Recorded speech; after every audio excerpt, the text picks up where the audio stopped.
اعوذ باللہ من الشیطان الرجیم بسم اللہ الرحمن الرحیم۔ السلام علیکم ورحمۃ اللہ وبرکاتہ۔ طالب علم ساتھیو، اس سے پہلے والی ویڈیو میں ہم نے سورہ آل عمران کی آیت نمبر 169 تا 171 کے بارے میں پڑھا۔ اس ویڈیو میں ہم سورہ آل عمران پارہ نمبر 4 آیت نمبر 172 کا ترجمہ، تفسیر، عربی، شان نزول کے بارے میں پڑھیں گے اور قرآن کی روشنی میں اہم دینی مسائل بھی سیکھیں گے۔ لنک میں نے اس ویڈیو کے ڈسکرپشن میں شیئر کر دیا ہے۔ فرمان علی شان ہے کہ علم حاصل کرنا ہر مسلمان مرد عورت پر فرض ہے۔ اے اللہ ہمارے علم میں اضافہ فرما، آمین۔ آیت نمبر 172۔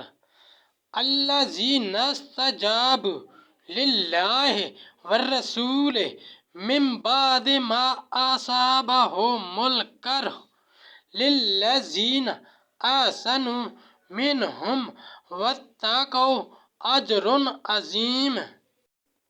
ترجمہ، وہ جو اللہ اور رسول کے بلانے پر حاضر ہوئے بعد اس کے کہ انہیں زخم پہنچ چکا تھا، ان کے نیکوکاروں اور پرہیزگاروں کے لیے بڑا ثواب ہے۔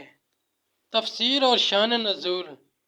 جنگ احد سے فارغ ہونے کے بعد جب ابو سفیان مع اپنے ہمراہیوں کے مقام روحا میں پہنچا تو انہیں افسوس ہوا کہ وہ واپس کیوں آ گئے، مسلمانوں کا بالکل خاتمہ ہی کیوں نہ کر دیا۔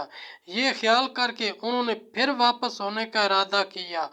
سید عالم صلی اللہ علیہ وآلہ وسلم نے ابو سفیان کے تعاقب کے لیے اپنی روانگی کا اعلان فرما دیا۔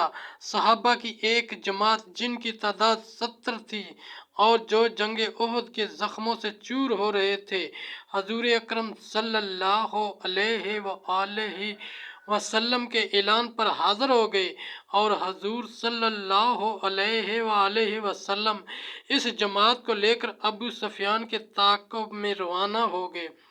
جب حضور اکرم صلی اللہ علیہ وآلہ وسلم مقام حمراء الاسد پر پہنچے جو مدینہ سے 8 میل ہے، تو وہاں معلوم ہوا کہ مشرکین مرعوب و خوف زدہ ہو کر بھاگ گئے۔ اس واقعہ کے متعلق یہ آیت نازل ہوئی۔